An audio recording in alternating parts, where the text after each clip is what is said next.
बिस्मिल्लाहिर्रहमानिर्रहीम अस्सलाम वालेकुम। आज हम ऑटो इम्यून डिसऑर्डर को कंटिन्यू करने जा रहे हैं। इससे पहले हमने ऑटो इम्यून डिसऑर्डर का ओवरव्यू किया था और इसके अलावा एक बीमारी हमने जो है वो स्टडी कर चुकी थी हम ऑलरेडी।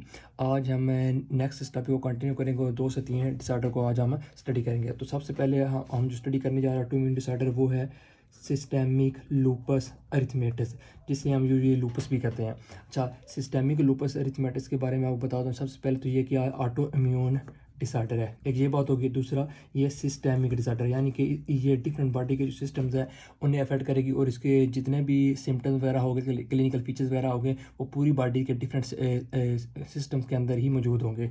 इसके अलावा ये जो लूपस है मोस्ट कॉमन होती है मिडल एजड वूमन के अंदर। मिडल एजड वूमन में भी मोस्टली जो स्पेनिश हैं और इसके अलावा जो अफ्रीकन अमेरिकन वूमन है ना, उनके अंदर ये बीमारी बहुत ज़्यादा कॉमन होती है। तो इसके बाद हम देखते हैं कि इस बीमारी का पैथोजेनेसिस क्या, यानी कि किस तरीके से ये बॉडी के अंदर डिवेल्प होती है। अच्छा, हमने पढ़ा था कि जब भी बॉडी के अंदर सेलुलर किलिंग होती है, यानी कि अपोप्टोसिस वगैरह अपोप्टोसिस होती है। अपोप्टोसिस के नतीजे में क्या होती है, डिफरेंट अपोप्टोसिस अपोप्टिक बॉडीज़ वगैरह बनती है और इन अपोप्टिक बॉडीज़ को फैगोसाइटोसिस के प्रोसेस के थ्रू बॉडी से रिमूव कर दिया, क्लियर कर जाता है। अब अगर सपोज करें कि हमारी बॉडी के अंदर जो अपोप्टोटिक बॉडीज़ हैं ये प्रॉपरली क्लियर नहीं हुई, क्लियर प्रॉपरली रिमूव नहीं, यानी कि फैगोसाइटोसिस के प्रोसेस के बावजूद कुछ ना कुछ अपोप्टोटिक बॉडीज़ हैं वो बॉडी के अंदर मौजूद रह गए हैं। सपोज सनलाइट का एक्सपोजर हुआ है और सनलाइट के अंदर क्या थी, यूवी रेज थी, और इन यूवी रेज की वजह से क्या हुआ है, स्किन डैमेज, और स्किन डैमेज की वजह से क्या हुआ, डिफरेंट अपोप्टोटिक बॉडीज जो है जनरेट हुई हैं। अब ये अपोप्टोटिक बॉडी क्लियर नहीं हुई, कुछ ना कुछ अपोप्टोटिक बॉडी स्टिल मौजूद है बॉडी के अंदर।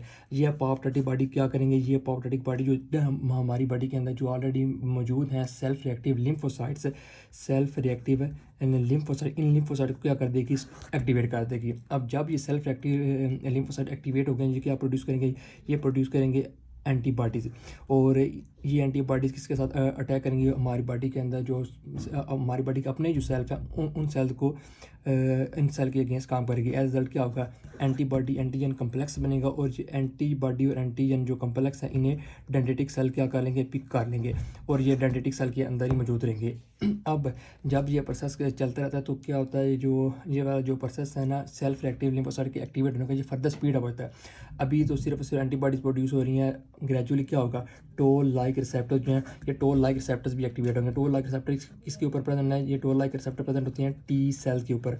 अब टोल लाइक रिसेप्टर की वजह से टी सेल एक्टिवेट होगी। टी सेल में हेल्पर टी सेल और टॉक्सिक टी सेल दोनों हैं।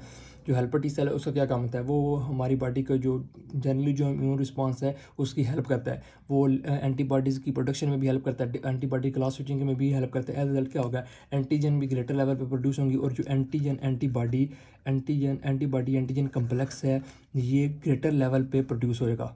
ग्रेटर लेवल पे प्रोड्यूस होने की वजह से अब ये डिफरेंट बॉडी के अंदर जो मल्टीपल ऑर्गन्स और ऑर्गन सिस्टम्स हैं उनके अंदर डिपॉजिट होना शुरू हो जाएगा और जिस ऑर्गन सिस्टम के अंदर डिपॉजिट होगा उसकी क्या करवा देगा, उसको डैमेज कर देगा और एज रिजल्ट उस ऑर्गन का जो फंक्शन है वो इम्पेयर होगा। और ये जिस चीज़ ऑर्गन का फंक्शन इम्पेयर होता जाएगा ये इसके क्लिनिकल फीचर्स के अंदर आता जाएगा। तो ये थी इसकी पैथोजेनेसिस। इसके अलावा लूपस के साथ जो एसोसिएटेड एक हाईली एसोसिएटेड पॉइंट है वो आपको बता दूं कि जो लूपस है ये मोस्टली तब होता है जब हमारी बॉडी के अंदर जो कंप्लीमेंट प्रोटीन है, कंप्लीमेंट प्रोटीन स्पेशली जो अर्ली कंप्लीमेंट प्रोटीन है लाइक C1 हो गया, C2 हो गया और C3 हो गया, C4 हो गया, ये जो अर्ली कंप्लीमेंट प्रोटीन है इनकी अगर डेफिशिएंसी हो तो क्या होगा, ये लूपस के चांसेस बहुत ज़्यादा होते हैं। क्योंकि हमने पढ़ा था कि जिस तरह ये C3B है, ये C3B का क्या काम है, ये एज एप्सोनिन काम करती है फैगोसाइटोसिस के लिए। एज रिजल्ट क्या होगा, जब ये एप्सोनिन नहीं मौजूद होगी तो अपोप्टोसिस का प्रोसेस प्रॉपर्ली नहीं होगा, फैगोसाइटोसिस का प्रोसेस प्रॉपर्ली नहीं होगा, फैगोसाइटोसिस का प्रोसेस प्रॉपर्ली नहीं होगा तो अपोप्टोटिस बॉडी के अंदर मौजूद रह जाएंगी और वो अपोप्टोटिस बॉडी क्या करवा देंगी, सेल्फ रिएक्टिव सेल को एक्टिवेट कराएंगे और दोबारा ये सारा पैथोजेनेसिस का प्रोसेस होगा और सिस्टेमिक लूपस अरिथमेटिस आपको हो जाएगी। तो अर्ली कंप्लीमेंट प्रोटीन की डेफिशिएंसी की वजह से ये लूपस हो सकता है। इसके अलावा अभी हम जो स्टडी करने जा रहे हैं वो देखते हैं कि इसके जो क्लिनिकल फीचर्स हैं वो लूपस के क्या, यानी कि लूपस ने, अब हमें देखना लूपस ने हमारी बॉडी के अंदर मुख्तलिफ जो ऑर्गन्स और ऑर्गन सिस्टम है उनको डैमेज किया और उनको डैमेज करने की वजह से क्या क्या फीचर वो आ रहे हैं। सबसे पहले तो ये क्या कर देगी, आर्थराइटिस करवाएगी। अच्छा, आर्थराइटिस क्या है? इन्फ्लेमेशन ऑफ जॉइंट है। इसके अलावा सीज़र, बॉडी के अंदर ये सीज़र की कंडीशन डेवलप हो जाएगी। इसके अलावा अनीमिया अनीमिया हो सकता है आपको। इसके अलावा डिस्कॉइड रैश। अच्छा, डिस्कॉइड रैश क्या होती है? डिस्कॉइड रैश होती है ये सपोज आपका फेस है, ये आपका फेस होगा। फेस के ऊपर ये इस तरह काइन शेप्ड की अरिथमेटिस रैश, यानी कि रेड कलर की काइन शेप्ड रैश आपके फेस के ऊपर बन जाती हैं, इन्हें क्या हम कहते हैं? Discoid rash. इसके अलावा बॉडी के ऊपर बन जाती है मेलर रैश। अच्छा, मेलर रैश और डिस्कॉइड रैश के में क्या फ़र्क है? सिर्फ शेप ही ऑलमोस्ट फ़र्क होता है कि मेलर रैश होती है, ये होती है बटरफ्लाई शेप। इस तरह ये दोनों साइड पे ना इस तरह ये बन जाते हैं, तो ये ऑलमोस्ट बटरफ्लाई शेप जो रैश बन जाती है, बटरफ्लाई शेप रेड कलर की रैश को क्या कहते हैं? मेलर रैश है। इसके अलावा बॉडी के अंदर एनीमिया तो ऑलरेडी हो चुका है। इसके अलावा साइटोपिनिया भी, यानी कि जो प्लेटलेट्स का लेवल है बॉडी के अंदर वो कम हो जाएगा। इसके अलावा कुछ नॉन स्पेसिफिक सिम्टम्स होंगे, जिस तरह क्या हो गया? फीवर हो गया, वेट लॉस हो गया। इसके अलावा फैटीग होगी। इस तरह के कुछ नॉन स्पेसिफिक सिम्टम्स भी देखे जाते हैं।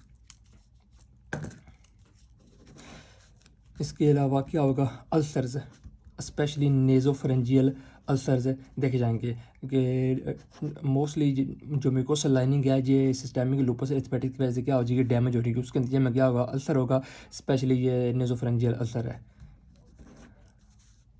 इसके अलावा रेनल्ड फिनोमेना हमारी बॉडी के अंदर होता है। अब रेनल्ड फिनोमेना क्या होता है कि सपोज करें, रेनल फिनोमेना में बेसिकली ये होता है कि जो हमारी बॉडी के अंदर आर्टरीज मौजूद हैं, अब बॉडी के अंदर आर्टरीज मौजूद है, इनकी क्या होती है? अक्लूजन हो जाती है, इनकी वेज़ोस्पाज़्म होता है। अब आर्टरीज अक्लूड हो गई हैं तो ब्लड आगे नहीं पहुंचेगा। आप खुद ये डिमॉन्स्ट्रेट कर सकते हैं इजीली। जब भी हम बॉडी के अंदर इस तरह प्रेस करें, किसी भी हाथ को, फिंगर को कहीं भी प्रेस करें तो ब्लड सप्लाई रुक जाती है। उसकी वजह से जो कलर है उस एरिया का वो क्या होता है? वो उस एरिया का कलर चेंज होता है वाइट कलर के अंदर। और अगर ये कंडीशन हम कंटिन्यू यानी कि हम मुसलसल जो आर्टरी वगैरह अक्लूजन रहे तो ये कलर वाइट से क्या हो जाएगा? पर्पल में चेंज हो जाएगा, क्योंकि पर्पल या सॉरी ब्लू में चेंज हो जाएगा। ब्लू में चेंज क्यों हो रहा है? क्योंकि ऑक्सीजनेटेड कंडीशन जो है वो डिवेल्प होना शुरू हो गई है। तो और जब हम इस क्या उसका नाम आर्टरी की क्लूजन को ख़त्म करेंगे तो जो कलर है वो नॉर्मली बॉडी का क्या हो जाएगा? रेड हो जाएगा। तो रेनल फिनोमेना के अंदर बेसिकली ये सारा सेम प्रोसेस होता है। पहले आर्टरी क्लूजन होती है जिसकी वजह से जो कलर है बॉडी पार्ट का वो क्या होता है? वाइट होता है। और वाइट के बाद वो डीऑक्सीजनेटेड कंडीशन की वजह से क्या होता है? पर ब्लू के अंदर चेंज होता है। और जब ये क्लूजन ख़त्म होती है तो वो नॉर्मल कलर के अंदर आ जाता है। इसके अलावा रेनल फिनोमेना भी होगा। इसके अलावा एंडोकार्डाइटिस क्या होता है? इन्फ्लेमेशन ऑफ एंडोकार्डियम, जो कि हार्ट की जो इनर मोस्ट लेयर है। तो लूपस की वजह से जो हार्ट की इनर मोस्ट लेयर है उसकी भी इन्फ्लेमेशन हो जाती है। अब अभी तक हमने इसके क्या उसका नाम क्लिनिकल फीचर्स भी देख ली, पैथोजेनेसिस भी देख ली। अब हमने जो रेस्ट ऑफ टॉपिक है उसमें बेसिकली हमने 2 एंटीबॉडीज़ को ही स्टडी करना है। एक एंटीबॉडी है एंटी फास्फोलिपिड एंटीबॉडी। अच्छा, एंटी फास्फोलिपिड एंटीबॉडी ये बेसिकली क्या करेंगी? ये हमारी जो ये क्या उसका नाम है सेल मेम्ब्रेन होगी। सेल मेम्ब्रेन के अंदर क्या होती है? लिपिड बाइलेयर होगी। लिपिड बाइलेयर के अंदर एम्बेडेड इस तरह प्रोटीन होते हैं। तो एंटी फास्फोलिपिड एंटीबॉडी बेसिकली ये जो लिपिड बाइलेयर के अंदर जो प्रोटीन एम्बेडेड है इसकी अगेंस्ट ये प्रोड्यूस होती हैं। अब एंटी फास्फोलिपिड एंटीबॉडीज़ में 2-3 इंपॉर्टेंट एंटीबॉडीज़ हैं जिनके नाम आपको बताना चाहिए। जिनमें से एक आ गया एंटी बीटा 2 माइक्रो ग्लोब्यूलिन। अच्छा, एक आ गई लूपस एंटी कोआगुलेंट। अच्छा, और तीसरी आ गई एंटी कार्डियोलिपन। ये बेसिकली तीनों क्या है? Anti phospholipid antibody. और उन्होंने प्रोड्यूस किसके अगेंस्ट? उन्हें सेल मेम्ब्रेन के जो अंदर एम्बेडेड प्रोटीन है इसके अगेंस्ट ये प्रोड्यूस होगी। अब ये एंटी फास्फोलिपिड एंटीबॉडी की वजह से होगा क्या? एक तो ये बात आपको पता होनी चाहिए कि एंटी फास्फोलिपिड एंटीबॉडीज़ जो है वो लूपस के हार्ट पेशेंट के अंदर नहीं देखी जाएंगी। ये ऑलमोस्ट 1/3 ऑफ द जो लूपस पेशेंट है उनके अंदर एंटी फास्फोलिपिड एंटीबॉडी देखी जाएगी। और एंटी फास्फोलिपिड एंटीबॉडी की वजह से क्या होगा? एंटी फास्फोलिपिड एंटीबॉडी सिंड्रोम हो जाएगा। अच्छा, इस सिंड्रोम में क्या होता है? सिंड्रोम में क्या होगा? ये एंटीफॉस्फोलिपिड एंटीबॉडीज प्रोड्यूस हो रही हैं जो कि प्रोटीन के अगेंस्ट प्रोड्यूस हो रही है in the embedded in the lipid bilayer, और इसकी वजह से क्या होगा? जो ब्लड के अंदर ना एक हाइपर कोagulable स्टेट प्रोड्यूस हो रही है, जिसकी वजह से क्या होगा? ब्लड के अंदर बन जाएंगे क्लाट्स। अब ये क्लाट्स फिर फर्दर जी क्लाट्स किस तरफ लीड कर जाएंगे? थ्रोम्बोसिस। थ्रोम्बोसिस क्या होते हैं? बेसिकली ये क्लाट्स होते हैं जो अपनी जगह से डिसलॉज होकर डिफरेंट किसी और जगह पर जाकर सेटल हो जाते हैं, और थ्रोम्बोसिस हमें दिखी जाएगी डिफरेंट बॉडी के जितने भी डिफरेंट वेसल के अंदर दिखाई जाएगी, यानी कि सेरिब्रल वेसल के अंदर भी देखी जाएगी, हेपेटिक वेसल के अंदर भी देखी जाएगी।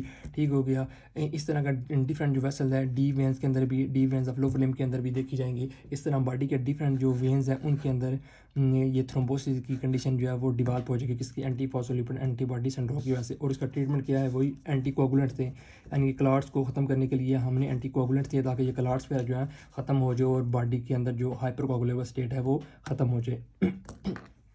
इसके अलावा जो दूसरी एंटीबॉडी है वो है एंटी हिस्टोन एंटीबॉडी। अच्छा, एंटी हिस्टोन एंटीबॉडी ये भी बेसिकली हार्ड लूपस पेशेंट के अंदर नहीं देखी जाएगी, मोस्टली तब देखी जाएगी जब ड्रग इंड्यूस लूपस होगा, यानी कि जो लूपस है वो डिफरेंट ड्रग है, जिस तरह हाइड्रोलाजिन हो गया, इस तरह की कुछ ड्रग्स के नतीजे में अगर लूपस होगा तो उसके अंदर क्या हो जाएगा? उसके अंदर कौन सी एंटी हिस्टोन एंटीबॉडी जो है वो देखी जाएंगी। और एंटी हिस्टोन एंटीबॉडी नेम से पता चल रहा है कि इसके अंदर एंटी न्यूक्लियर एंटीबॉडीज़ जो हैं वो भी पॉजिटिव होंगी। अच्छा, इसके बाद एट द एंड हम देखते हैं कि इसका ट्रीटमेंट क्या है लूपस का बेहतरीन ट्रीटमेंट एक तो ये है कि सबसे पहले तो सनलाइट के साथ जो एक्सपोजर है ना वो कम किया जाए, क्योंकि सनलाइट के एक्सपोजर की वजह से क्या होगा? डिफरेंट पॉपुलेटिक बॉडी प्रोड्यूस होती हैं और वो सारा पैथोजेनेसिस का प्रोसेस काज करती हैं। दूसरा, ग्लूकोकार्टिकाइड वगैरह वो इनटेक की जाए ताकि जो रैश की कंडीशन है वो कम हो जाए। इसके अलावा इम्यूनोसप्रेसेंट ड्रग ली जाए ताकि जो ऑटो इम्यून डिसऑर्डर की कंडीशन जिसके अंदर जो इम्यून सिस्टम बहुत ज़्यादा एक्टिव होगा कि बॉडी के अपने सेल को ही मारने लग पड़ा है, ये वाला जो काम है वो स्टॉप हो जाए। तो ये अभी मैंने पढ़ी है लूपस को हमने स्टडी कर लिया। अच्छा, इसके अलावा जो सेकंड डिसऑर्डर आज हम स्टडी करने जा रहे हैं वो है सिस्टेमिक स्क्लेरोसिस। अच्छा, स्क्लेरोसिस जो है इसका बेसिकली मतलब क्या होता है? हार्डनिंग। स्क्लेरोसिस का क्या मीनिंग आ गया? हार्डनिंग। तो इसके अंदर क्या होगा? अच्छा, इसके अंदर क्या होगा? हार्डनिंग हो जाएगी किसकी? स्किन की। अच्छा, और इसके अलावा जो डिफरेंट विसरल ऑर्गन्स हैं इनकी हार्डनिंग वगैरह हो जाएगी। और इसके अलावा वही जिस तरह हमने बताया बड़ा पड़ा था कि जो लूपस है वो कॉमन होती है मिडल एजड वुमेन के अंदर, ये भी मोस्टली कॉमन के अंदर होती है middle aged women 30 to 50 years of age. अच्छा, अभी हम देखते हैं कि ये ऑटो इम्यून डिसऑर्डर के नतीजे में किस तरह ये हार्डनिंग की कंडीशन डिवेल्प हो जाती है। अच्छा, ऑटो इम्यून डिसऑर्डर के नतीजे में क्या होता है? ऑटो इम्यून डिसऑर्डर के अंदर मीज़नकाइमल टिश्यू ठीक हो गया, मीज़नकाइमल टिश्यू डैमेज हुए। इसके अलावा क्या होगा? एंडोथेलियल लाइनिंग भी डैमेज हुई। अच्छा, अब इस डैमेज का ऑटो इम्यून जो क्या उसका नाम है लिम्फोसाइट है, उन्होंने इन दोनों को क्या कर दिया? डैमेज कर दिया। अच्छा, अब इस डैमेज की वजह से क्या होगा? इन्फ्लेमेशन का जो प्रोसेस है वो स्पीड अप हो जाएगा। बॉडी के अंदर क्या हो रहा है? इन्फ्लेमेशन का प्रोसेस हुआ है क्योंकि डैमेज हुआ है। ठीक है। अच्छा, अब जब एंडोथेलियल लाइनिंग भी डैमेज हो गई है तो वो जो इन्फ्लेमेशन का प्रोसेस है वो फर्दर स्पीड अप हो गया। ये आ गई हमारी ब्लड वेसल, उसकी एंडोथेलियल लाइनिंग आ गई और ब्लड वेसल की और एंडोथेलियल लाइनिंग के साथ ये सारा इधर कनेक्टिव टिश्यू आ गया। अब हमने क्या कर दिया? डैमेज कर दिया इसको, एंडोथेलियल लाइनिंग को। ऑटोइम्यून सेल्फ रेक्टल लिम्फोसाइट ने इनको डैमेज कर दिया। अच्छा, अब इनके ऊपर एक्सप्रेस होते हैं डिफरेंट सेलुलर अडहेनियन मॉलिक्यूल, ये जो एंडोथेलियल लाइनिंग है। अच्छा, इस डैमेज की वजह से सेलुलर अडहेनियन मॉलिक्यूल क्या हो गया? वो अप रेगुलेट हो गया। सेलुलर अडहेनियन मॉलिक्यूल क्या हो गया? अप रेगुलेट है। और इन सेलुलर अडहेनियन मॉलिक्यूल ने क्या करना था? इन्होंने बाइंड करना था न्यूट्रोफिल वगैरह के साथ है। ठीक है, न्यूट्रोफिल और मैक्रोफेजेस के साथ। अब जब ये अप रेगुलेट हो गए तो इनके साथ ईजिली बाइंड करेंगे और इन जो इन्फ्लेमेटरी सेल हैं इन्हें बाहर एक्स्ट्रा सेलुलर स्पेस के अंदर तेज़ी के साथ बाहर निकालेंगे। और इन्फ्लेमेशन का प्रोसेस, जो बेसिक इन्फ्लेमेशन का प्रोसेस है वो क्या होगा? एंडोथेलियल लाइनिंग के डैमेज की वजह से स्पीड अप हो गया। इसके अलावा एंडोथेलियल लाइनिंग के डैमेज की वजह से क्या होगा? जो डिफरेंट ग्रोथ फैक्टर है लाइक TGF बीटा वगैरह, ये ग्रोथ फैक्टर भी क्या हो जाएंगे? अप रेगुलेट हो जाएंगे। अच्छा, ये तो हो गया क्या, इन्फ्लेमेशन का प्रोसेस जो है वो स्पीड अप हो गया।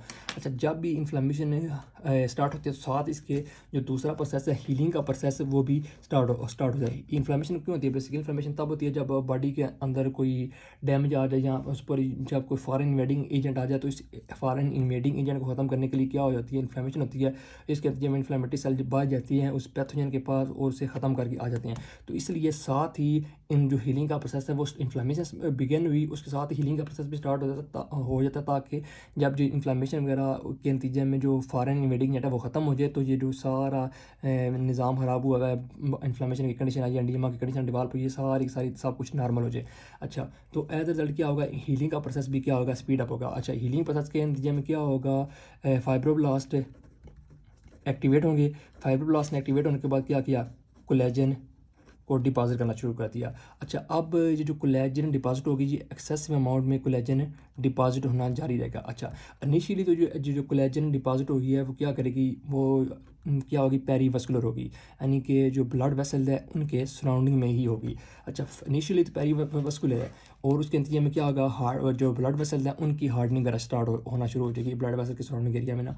लेकिन बाद में ये जो हार्डनिंग का प्रोसेस है, जो कोलेजन डिपॉजिशन का प्रोसेस है, ये बेसिकली स्प्रेड होना शुरू हो जाएगा और ये डिफरेंट ऑर्गन्स तक पहुंचेगा और इसके नतीजे में जो डिफरेंट ऑर्गन्स हैं उनकी भी हार्डनिंग स्टार्ट होना शुरू होगी। जब इन ऑर्गन वगैरह की हार्डनिंग स्टार्ट हो जाएगी तो वो प्रॉपर फंक्शन नहीं करने लग पड़ेंगे। तो ये था बेसिकली सिस्टेमिक लूपस सेक्युलोसिस का पैथोजेनेसिस है। अच्छा, अब जो सेक्युलोसिस है इसको दो टाइप्स में डिवाइड किया है। एक इसके टाइप का नाम है लिमिटेड टाइप है, ठीक है। अच्छा, और दूसरी का नाम है डिफ्यूज टाइप है। इन दोनों के अंदर डिफरेंस क्या है? अच्छा, लिमिटेड टाइप के अंदर नाम से ही पता चल रहा है, इसके अंदर जो इन्वॉल्वमेंट होगी ना स्किन की, वो थोड़ी लिमिटेड होगी। स्किन में फेस और एंड हैंड्स की जो इन्वॉल्वमेंट है वो बहुत लिमिटेड होगी। एक तो स्किन की इन्वॉल्वमेंट इसके अंदर लिमिटेड होती है, दूसरा जो ऑर्गन्स की इन्वॉल्वमेंट आनी है वो भी इसके अंदर डिलेड होगी, यानी कि लेट विसरल इन्वॉल्वमेंट होगी स्किन के अंदर। स्किन की इन्वॉल्वमेंट बहुत लिमिटेड हुई और क्या उसका नाम है, जो ऑर्गन्स की इन्वॉल्वमेंट है वो होती लेट है। अच्छा, अब लिमिटेड टाइप के अंदर क्या क्या फीचर हमें देखने को मिलते हैं। लिमिटेड टाइप के अंदर सबसे पहले आती है कैल्सिनोसिस, बॉडी के अंदर जो कैल्शियम का लेवल है वो क्या हो जाता है, वो बढ़ जाता है। इसके अलावा क्या देखने को मिलता है, उसके अलावा हमें रेनट फिनोमेना, जिसको मैंने ऑलरेडी एक्सप्लेन कर दिया कि इसके अंदर क्या होगा, जो कलर है स्किन का वो चेंज होगा। रेनट फिनोमेना होता है, रेनट फिनोमेना क्यों होता है, वेसल की क्लोजन की वजह से होता है। अच्छा, इसके अलावा जो इसोफेगस है, इसोफेगस की क्या हो जाएगी, डिसमोटिलिटी हो जाएगी। अच्छा, जब भी हम फूड इंटेक करते हैं तो जो इसोफेगस है, जब हम बोलस को पुशअप करते हैं तो इसोफेगस के अंदर क्या हमें पेरिस्टाल्टिक मूवमेंट देखने को मिलती है, यानी कि इसोफेगस की मोटिलिटी होती है, जिसकी वजह से जो बोलस है वो नीचे पुश हो जाता है स्टमक की तरफ। अच्छा, इस डिसऑर्डर के अंदर क्या हो जाएगा, इसोफेगस की भी डिसमोटिलिटी हो जाएगी। अच्छा, इसके अलावा इसके अंदर देखने को मिलेगा सेक्लेरोडक्टाइल। अच्छा, इसके अंदर क्या होगा, सेक्लेरो क्या हो गया, हार्डनिंग आ गया। डक्टाइल से पता चल रहा है कि डिजिट्स वगैरह इन्वॉल्व हैं, तो इसके अंदर जो डिजिट्स हैं हमारे हैंड्स की, और इसके अलावा जो हमारे जो फीट हैं उनकी जो टोज़ हैं उनकी क्या हो जाएगी, हार्डनिंग हो जाएंगी। इसके अलावा टेलेंजिएक्टेसिया हो जाएगा। अच्छा, इसके अंदर क्या हो जाएगा, टेलेंजिएक्टेसिया के अंदर क्या हो जाएगा, जो वेसल्स है उनकी डायलेशन हो जाएगी, एबनॉर्मल डायलेशन ऑफ वेसल हो जाएगा, वेसल डायलेटेड हो जाएंगी इसके अंदर। तो ये था लिमिटेड टाइप है। अच्छा, इसके बाद हम देखते हैं डिफ्यूज़ टाइप। डिफ्यूज़ टाइप के अंदर सबसे पहले तो क्या होगा, डिफ्यूज़ इन्वॉल्वमेंट होगी स्किन की, यानी कि फेस, ये आपका फेस आ गया तो फेस किस तरह डिफ्यूज़ इन्वॉल्वमेंट होगी। और इसके अलावा जो ऑर्गन्स की इन्वॉल्वमेंट आई है वो भी अर्ली होगी। अच्छा, ये दोनों चीज़ें होगी। इसके बाद हम देखते हैं इसके अंदर क्या क्या फ़ीचर्स आएंगे। फ़ीचर्स में वही इसके अंदर भी वेसल इन्वॉल्व होंगी। अच्छा, वेसल की इन्वॉल्वमेंट की वजह से क्या हुआ, रेनट फिनोमेना होगा। इसके अलावा इसके अंदर भी जीआईटी ट्रैक की इन्वॉल्वमेंट हो जाएगी। जीआईटी ट्रैक की इन्वॉल्वमेंट की वजह से क्या होगा, वही इसोफेजियल डिसमोटिलिटी हमें देखने को मिलेगी। लेकिन इसके अलावा इसके अंदर किडनी की भी इन्वॉल्वमेंट होगी और लंग्स की भी इन्वॉल्वमेंट। लंग्स की इन्वॉल्वमेंट के अंदर क्या होगा, पल्मोनरी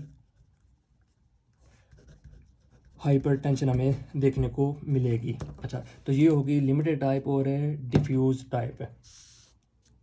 जी आज हमने अभी ये क्या उसका नाम है इसको हमने देखा है सेक्लेरोसिस को। सेक्लेरोसिस के अंदर हमने सबसे पहले इसका थोड़ा सा ओवरव्यू किया है, फिर उसके बाद हमने उसकी पैथोजेनेसिस देखी है, किस तरह ऑटोइम्यून डिसऑर्डर की वजह से मेसेंकाइमल एंडोथेलियल लाइनिंग के डैमेज की वजह से किस तरह ये पूरा प्रोसेस होता है। इसके बाद अभी हमें इसके दोनों टाइप लिमिटेड टाइप और डिफ्यूज टाइप वो भी वो भी देख लिया। अब ये ऑलमोस्ट आज हमारा टॉपिक कंप्लीट हो चुका है। एंड पे हमने वही जो देखना वो ये है